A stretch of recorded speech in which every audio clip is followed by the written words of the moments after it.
Well, now to make this corner piece, and I knew it's got quite a bit of a bend, but there's not a lot of Lexan polycarbonate to bend. Like if you're bending something that large, you'd have to heat up a large area. This is a small corner. And if it's not optically perfect, it's not going to matter because you don't look through that, you only look through there. This can get cleaned up a little bit more, get some of that Meguiar's Lexan polish. So I was using this adhesive here, which is for windshields. It's the right stuff. And here I got a piece that's got a curve in it, see? It fits in there fairly good. I'm going to have to press it down with screws to make it work. And how I bent it was I had a kind of a ready-made, I guess, brake to bend it. I used this. Put this in here like that, and then I used the heat gun on the outside, kind of put it all in different, kept it moving and stuff. Still got a few bubbles in there at the bottom, but it might polish out, but you'll never notice them. It's not a part you lick through. And I bent it. And, I can clean up all that stuff around there at the bottom. This kind of fits in here. I got to press it down. I got to screw it here, screw it there, then go around here and screw it a little bit at a time and get it all down here using sheet metal screws versus pop rivets. Probably put one screw there, one here, and then start screwing down across the bottom. And that will also give me being able to use this clip and this clip to hold the top piece in, which actually was glued in all along the top anyway, so. And where I'm going to join, where the hell this was again, how I'm going to join these two pieces here, I'm just going to put a metal strip of aluminum over it, sandwiched on both sides with pop rivets 1, 2, 3 on each side.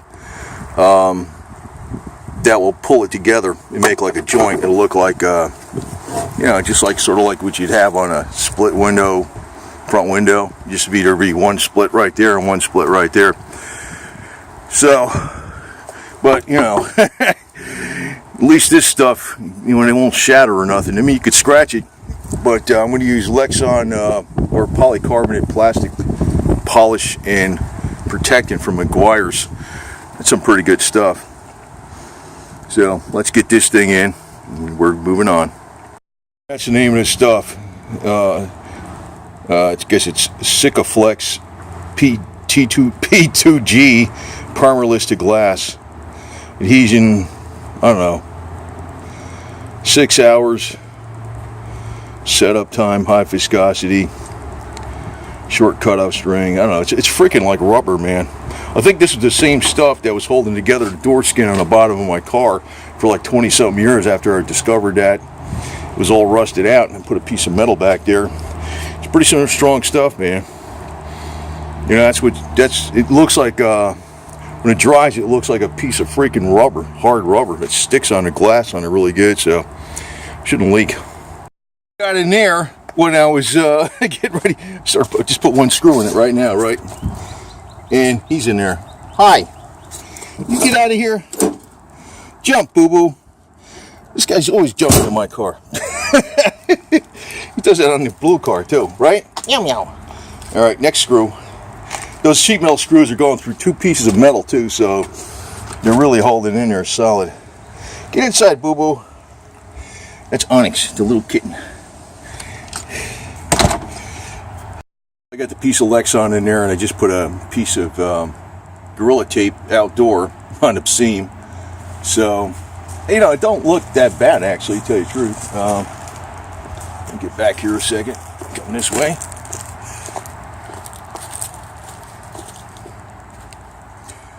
So, we got a freaking thing here or something. Yeah. That's a reflection or what? But it's probably a reflection. It doesn't look that bad.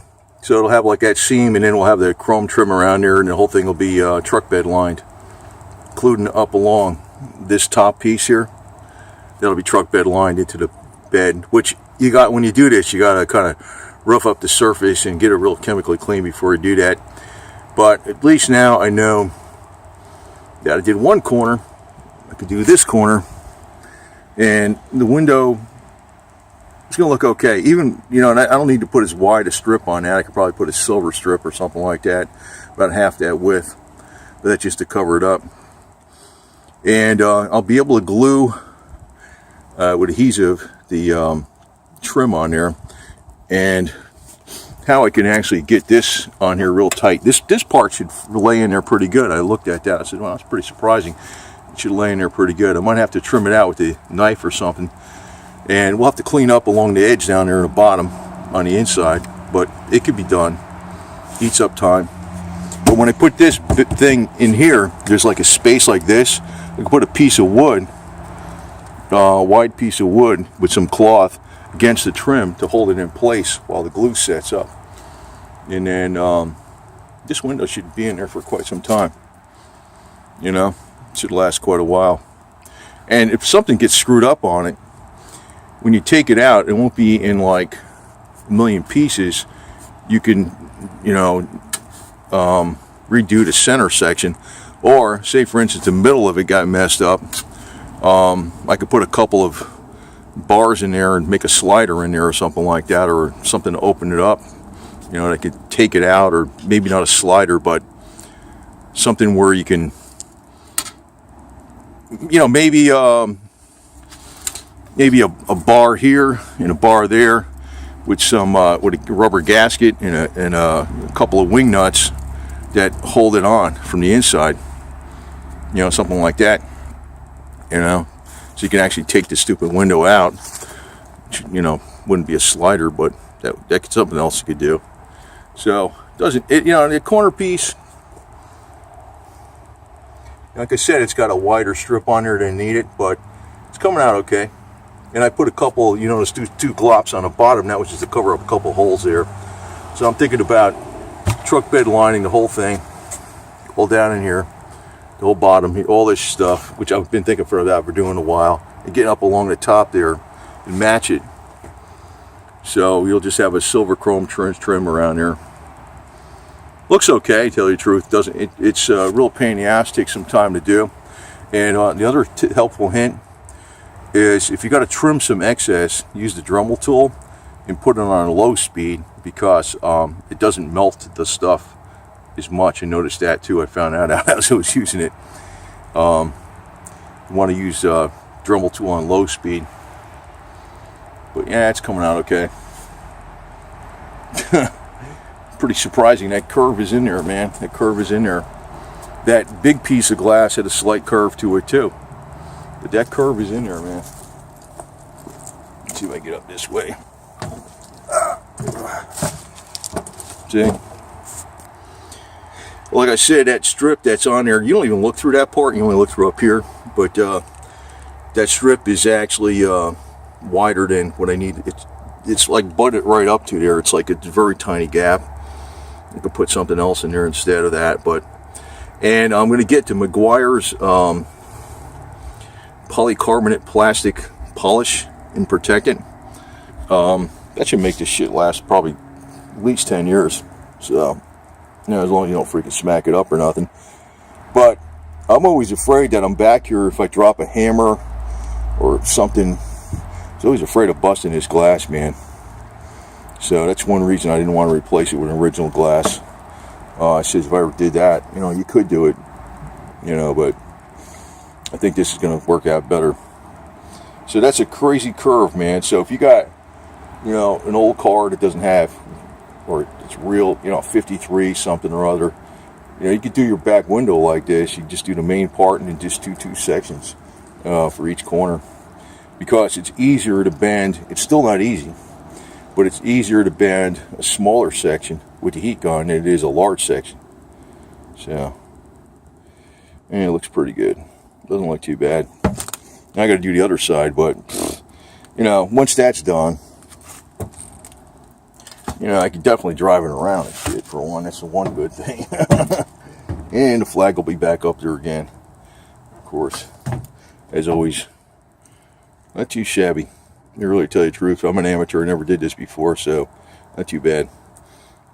My fearless assistant, he's always hanging around me. See, it's Onyx.